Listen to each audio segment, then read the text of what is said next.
Ahsoka is out finally, and it's living up to the expectations. Yes, the first episodes might have been a little slow, but they're really world building and getting us into the story, and I really enjoyed it. This is how I'll be doing my type of breakdowns after the episodes. It won't be a breakdown, more like 5 thoughts is what I'll be calling it, basically. Just gonna give 5 thoughts, which are very expansive for this one because we have 2 episodes to go over, and it's an intro to a show. So, hope you guys enjoyed. Give me your rating in the comments. Would you give it out of 10?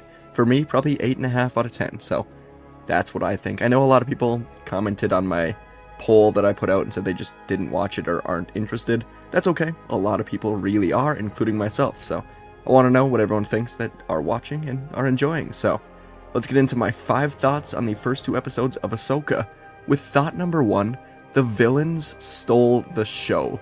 Alright, first, let's talk about Merrick.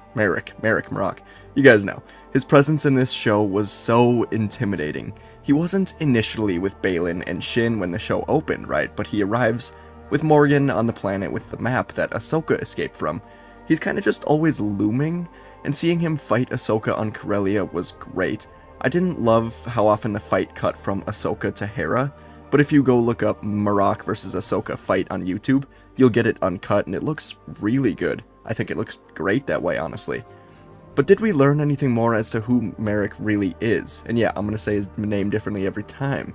Well, we can completely shut down the Barriss Offee rumors. Merrick is often referred to as a he, which opens the door to a couple theories.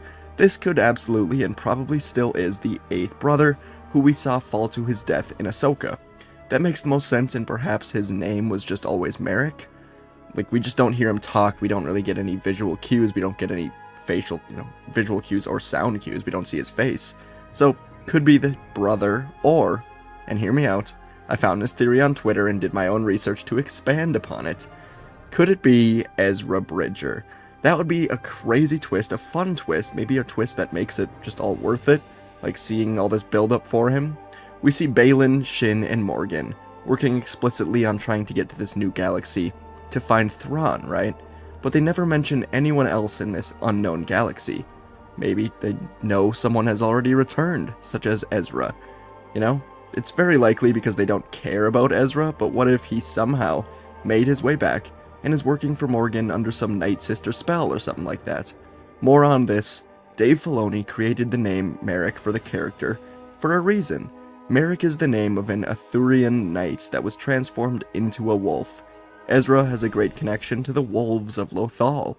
Could Ezra, under the name Merrick, be a fallen/transformed knight turned to the dark side for now? Again, not likely, but it's about having fun. We're having fun here today. It's about theorizing. It's fun, and I think there's a reason we don't ever see his face. So imagine a scene where Sabine or Ahsoka cut the mask, and it's Ezra, similar to Obi-Wan, Vader, Anakin, in the Kenobi show. Again, how would he have gotten back without Thrawn? But maybe he's helped show how to reach Thrawn. He got back, was the only one that could have got back, and is now showing how to get to that new galaxy, to reveal the new threat, or to reveal how to find Thrawn. That's just a fun theory. Anyways, let's move on to the other villains. Ray Stevenson as Baylan Skoll is one of the greatest, most intimidating villains we've ever seen since Disney bought Star Wars. Elite performance so far, and the mystery around him, the confidence. It's confirmed he was a Jedi during Order 66, and it looks like he would have been around Anakin's age when Order 66 happened. He's now a mercenary, a highly paid one, seems to have found the ultimate job working for Lady Morgan Elsbeth, and he's so interesting because he's not a Sith, right? And we'll dive more into this in a second. He seems more Jedi, but understands the Jedi are just gone. But first, let's get to his apprentice, Shin Hati. Every scene she is in, Shin is awesome. I'm wondering where she came from. Is she the daughter of Baylan? Did he just find her somewhere? There were theories of her being a type of Night Sister, but that's out with her kind of questioning Morgan on being a witch herself. I love Shin. The actress Ivana Sanko has really impressed with her being kind of like an awkward but intimidating presence. She just goes about her business without needing to say much. And the fight with Sabine, I feel like she was kind of toying with Sabine, but even if she wasn't, I don't have a huge problem with it. Shin likely has not fought very many, if any, actual lightsaber duels. I'm sure she's trained with Baylan, but Who else could she have actually fought? She's still quite young. And Sabine has trained with Ahsoka. So it makes sense that it would be almost a fair fight. And yeah, she still won, stabbing Sabine. On the stab wound, it's getting a bit tiresome, but she was stabbed in a non-lethal area. The wound was cauterized, it knocked her out for a while. Good way to give Sabine more development, knock her down, and make her want to redeem herself. Both Shin and Baylan, super interesting, can't wait to learn more. The Dark Jedi Master and Sith Apprentice is something different than I can really remember. They don't seem pure evil. Baylan gave the New Republic a chance to bring him Morgan peacefully. Shin has a Padawan braid, something only Jedi seem to have. And the lightsabers are not bled to a pure red, they're more orange, so I don't think they're pure evil, they're not Sith. More mercenaries that understand, to survive in this galaxy, you can't really be Jedi anymore.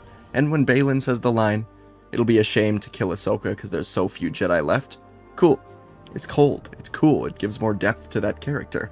Alright, let's move on to thought number 2. Yes, those villains were all just one thought. Now for thought number 2, the story guided by Morgan Elsbeth that this show is going to go into a new galaxy, just to find Ezra and Thrawn, is super cool. It's outstanding. Talk about a refreshing idea that opens the door for countless ideas, theories, storylines, all between Return of the Jedi and The Force Awakens. We're going to go into an entirely different galaxy, and it's clear this galaxy is near impossible to reach, with extremely special hyperdrives needed, and seemingly next-level technology. The ship Morgan is in when talking to Baylan and Shin as holograms is lined with gold and just looks very, very advanced technologically. They needed the great hyperdrive. Yeah, I mean, there's a reason we haven't seen this galaxy before. It's clearly very difficult to get to. So the plot of going to a new galaxy to find these 2 hidden characters, I think it's great. Opens up speculation for what the end game is here. When they eventually find Thrawn, what information will he have from his time away? Will he still want to rule the Empire? Will he know of a more urgent threat that requires Thrawn and Ahsoka to work together? Yu Zong Vong type thing.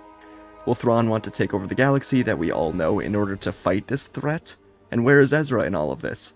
I would think someday we get a Timothy Zahn novel on this time period between Thrawn and Ezra, but for now, it's all speculation. And more on Morgan. She's clearly a Night Sister of Dathomir as she reveals, but I do have to wonder how powerful she is. The Night Sisters we see in Clone Wars vary in power, and Merrin in the Jedi Survivor games with Cal Kestis wielding a lot of Night Sister power is quite powerful herself. But Morgan seems to be more spiritual, being able to cast spells or magic for information rather than power so far. Very excited to learn more about the Night Sisters, and I will actually probably have a video on them tonight or tomorrow. Alright, thought number 3. Let's talk about the main character of the show, Ahsoka. I think Rosario Dawson nails Ahsoka, and the slow burn character study style of the first 2 episodes feels very deliberate by Dave Filoni to really just get us caught up and understand everything Ahsoka has seen, or been through, right? The last we saw of her, she was walking into a cave in Rebels, before the events of the original trilogy, and we don't actually see her again until a few years after the Empire is gone. We don't know for sure where Ahsoka was, but the small bits of lore indicate she spent those years on a spiritual journey, either in the world between worlds or just studying the Force. I have a video on where I think she was in the original trilogy. It goes into some, very hidden away lore, so if you want to check that out, go ahead. But basically, I just think she was meditating, learning about the Force, and has re-emerged now. So, very interested in that. It's clear that this is a newer, much more mature version of the beloved character, and I think it works so far. She's looked at as a wise leader, and I think Ahsoka is really trying to adapt to that role for herself. It's not something she's done very much. Sure, she was like a commander in the Clone Wars and Fulcrum in Rebels, but now she's just this Jedi that's looked upon almost as just a whole different person. It's interesting to see how Ahsoka is looked at throughout, not the galaxy, because not everyone knows her, but just by Sabine, Hera, and others that know who Ahsoka is. So, she seems to be struggling to get through to Sabine, struggling to work with the New Republic, but she's trying, and it's cool to see the more reserved, but still super powerful version. I think Ahsoka will come out of her shell as the show progresses, and her confidence, which is already high, will continue to grow quite a bit. I love her character, and and the concept of training Sabine, who is not force sensitive, is an interesting take to the master and apprentice relationship. And then, the elephant in the room, of course, is Anakin Skywalker, the most crucial person in Ahsoka's life. Ahsoka talks about Anakin, saying how she actually walked away from him and the Jedi, and I wonder if right now she's a bit cut off from all the Jedi stuff. I'd bet we see him in episode 4 or 5. Alright, thought number 4. The Rebels crew, at least what we got so far, is exactly what I needed going from Rebels Season 4 to this. Yes, a lot has happened since we last saw these characters. In fact, an entire galactic civil war has happened. First on Hera. She's a commander for the New Republic, and still one of the greatest pilots, if not the greatest pilot, in the galaxy. She's much more separated from Sabine and the Ghost crew, as she's taken on this huge role in kind of a rebuilding government. Her dynamic with Ahsoka and Sabine really showed why the slower pace was necessary to start. Things are awkward, but they all want to work together again, they all want to do what's right, and my favorite scene was with her on Corellia, talking to the New Republic workers. The tensions are high as Hera and Ahsoka uncover this mystery about parts being built, and the Empire still kind of being underneath it all. Hera takes over as commander, and is denied access to a file when we hear the workers yell, "For the Empire," and try to kill them. They failed. And Hera was super cool in that scene, just the, wanna bet line. I thought that was fun, so. Hera. I like what I'm seeing so far from her. There was a lot of doubt around Hera, would it really work in live action, but so far, yeah. And of course, Chopper, our favorite psychopathic droid. He was great in limited time, his head and arm movements are a lot of fun, and I bet we will get a lot of disgruntled Chopper in episodes to come. Now the other Rebels character that we saw, Sabine Wren. I feel like her character will have some mixed reactions, but I love diving into her character for these episodes. She's so much more different than everyone else, right? Mandalorian, Jedi Padawan in a way. And the scene where she rides her bike under the X-Wing with the rock music, I liked it. The scene where she's cutting her hair, which is a complete parallel to Kanan doing that in the Rebels show. Very cool. She's colorful, fun, and clearly still feels the sadness of losing Ezra. Doesn't really know how to cope, seems to be just trying to play it off with confidence, and yeah, it's a cool dynamic with Ahsoka. She wants to work with Ahsoka, train under her, but the stubbornness and need to prove herself get in her own way. She might be my favorite character so far. I want to see her fight in full Mandalorian armor, with both a blaster and a lightsaber, and I think we will next episode. I think we'll see her fight side by side with Ahsoka. Exciting. Alright, thought number 5. The New Republic sucks. As we hear in this show, you don't turn an empire into a republic overnight. It's been a few years now since the fall of the Empire, and the New Republic just seems so arrogant, so unreliable, and we see this quite often also in Mando Season 3. We see it in the Ahsoka show now. First, the intro takes place on a New Republic transport with a high-level prisoner. The ship gets a Jedi clearance code, and the captain is like, yeah, you know what? Let me go and make fun of these guys. And surprise, he gets a lightsaber through the gut. What? I mean, who could have seen that coming? Morgan Elsbeth is freed without any real resistance, because the New Republic is arrogant, they're kind of weak, they don't really have fighters, I don't know. They got just destroyed by Baylan and Shin, which was really cool to see. I mean, I'm not complaining about the scene, we got to see dark side hallway scenes. Love that. But holding on to prisoners is not their strong suit. First Gideon, now Morgan. I mean, they just gotta be more careful.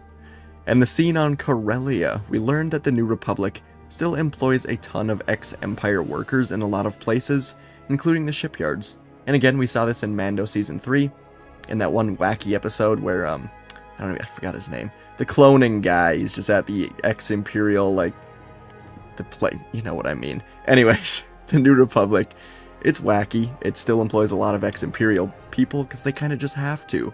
It makes sense.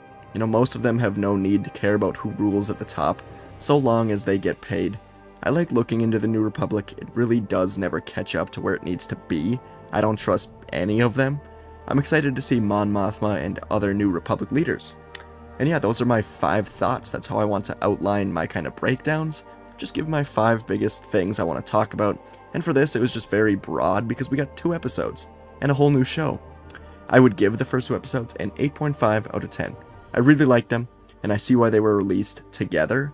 From here, we take off quite literally into a new galaxy, and I'm curious about the fan reaction, because unless you're a big Rebels fan like I am, I'm wondering how you'll connect to a show focused heavily on Sabine, Ahsoka, and Hera. So let me know. And just other quick notes, the influence from George Lucas was alive and well, from the crawl to the opening scene reminding me of both A New Hope and Phantom Menace, to Shin using a probe droid to find Sabine, basically a one-for-one remake of Maul and the Phantom Menace. Dave dove deep into George's intro films to deliver these 2 intro episodes, and I love it.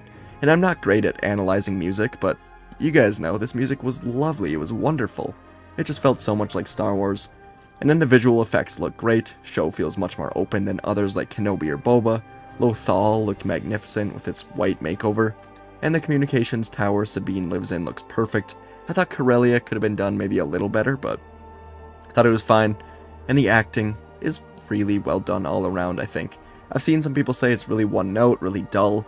I think that's just the tone of the show for now, and will really kind of take off, get more exciting from here. So, Rosario Dawson, Mary Elizabeth Winstead, Ray Stevenson, Natasha Leo Bordizio, Ivana Sakno, and everyone else. Feels like a great show. Gives me hope for Star Wars. Let me know what you think. Yeah, I'll be going live today, by the way, with Penti Patrol Star Wars to talk about the first 2 episodes of Ahsoka. So stay tuned for that. Thanks for watching this 5 Thoughts breakdown, and I'll see you in the next video.